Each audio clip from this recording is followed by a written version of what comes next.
Konferensi tingkat tinggi G20 tinggal menghitung hari, berbagai persiapan juga telah dilakukan.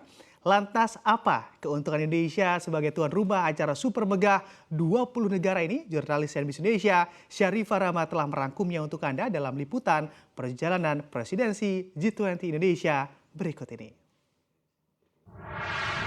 Perhelatan G20 atau Group of 20 ini merupakan highlight bagi Indonesia di sepanjang tahun 2022 ini. Kenapa? Karena untuk pertama kalinya dalam sejarah Indonesia memegang presidensi atau menjadi tuan rumah untuk KTT G20 ini. Nah, pertanyaannya apa sih G20 ini dan kenapa? Ini merupakan sesuatu yang begitu besar, begitu penting dan big deal untuk Indonesia. G20 sendiri merupakan forum internasional di mana negara-negara dengan 20 perekonomian terbesar di dunia ataupun juga kawasan dengan perekonomian terbesar di dunia ini tergabung di dalamnya. Nah, poin-poin yang dibahas ini adalah terkait dengan perekonomian dan juga pembangunan. Nah, selain itu, sebetulnya negara-negara anggota G20 ini menggambarkan 80% PDB dunia, 75% ekspor global, dan 60% populasi dunia. Nah, siapa saja negara atau anggota kawasan dari partisipan G20?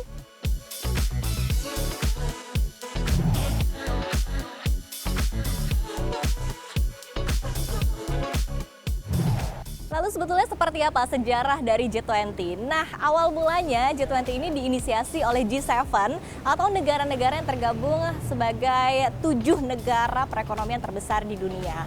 Nah, untuk menciptakan pertumbuhan ekonomi yang lebih inklusif, kemudian juga lebih merata dan berkelanjutan, akhirnya negara-negara ini pun mengajak negara-negara lainnya untuk bergabung dalam G20.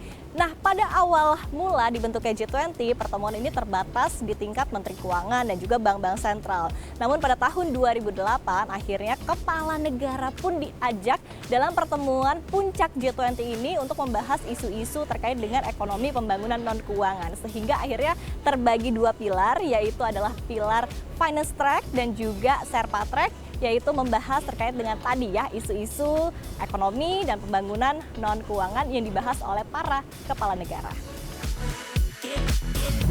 Seperti yang tadi di-mention, Indonesia untuk pertama kalinya dalam sejarah mendapatkan penghormatan sebagai presidensi atau tuan rumah untuk G20.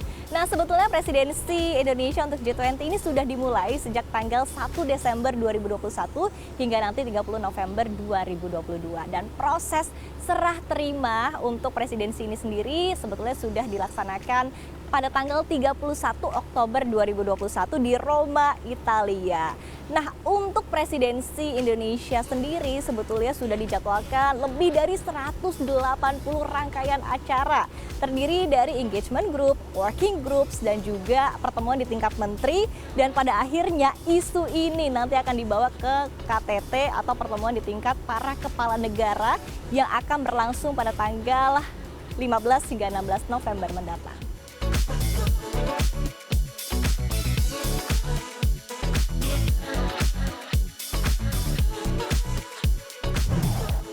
Dalam presidensi G20 Indonesia kali ini, Indonesia mengangkat tema Recover Together, Recover Stronger. Dalam artian Indonesia mengajak negara anggota G20 untuk bersama-sama bersemangat dalam upaya pemulihan ekonomi pasca pandemi COVID-19 dan juga menghadapi beragam isu yang dihadapi oleh dunia saat ini.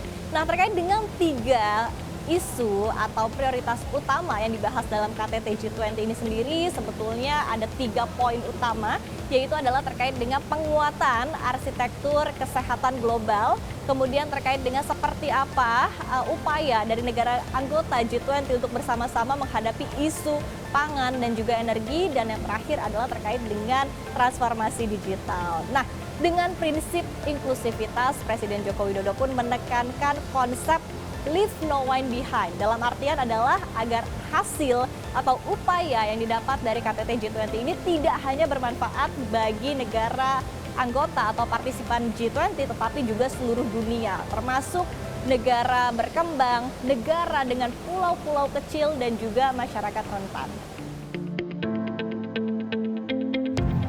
Lalu Seperti apa keuntungan atau manfaat Indonesia sebagai pemegang presidensi G20? Sebetulnya ada banyak banget ya keuntungan bagi Indonesia. Yang pertama adalah terkait dengan manfaat ekonomi. Nah, apalagi pasca pandemi COVID-19, kita ketahui adalah Bali sebagai salah satu provinsi yang paling terdampak dengan pandemi.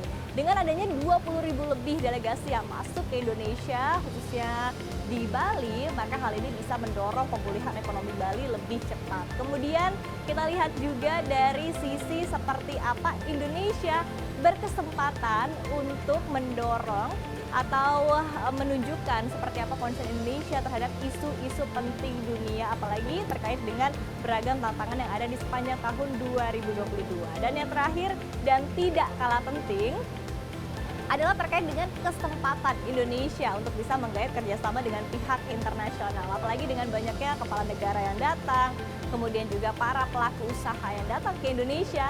Dengan adanya G20 ini, maka Indonesia berkesempatan untuk menunjukkan potensi seperti apa Indonesia untuk kerjasama dengan pihak-pihak asing. Dan masih banyak tentunya manfaat lain yang didapatkan oleh Indonesia sebagai pemegang presidensi G20.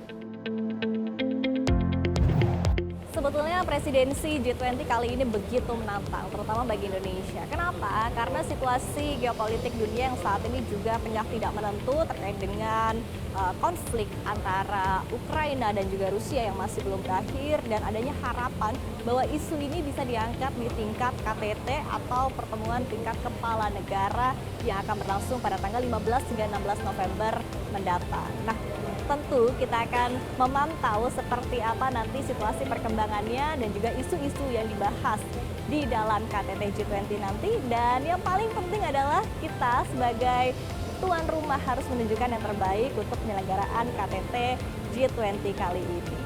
Syarifah Rahma, Terry Fasliba, dan juga tim liputan dari CNBC Indonesia langsung dari Nusa Dua Bali. CNBC Indonesia, Beyond Business.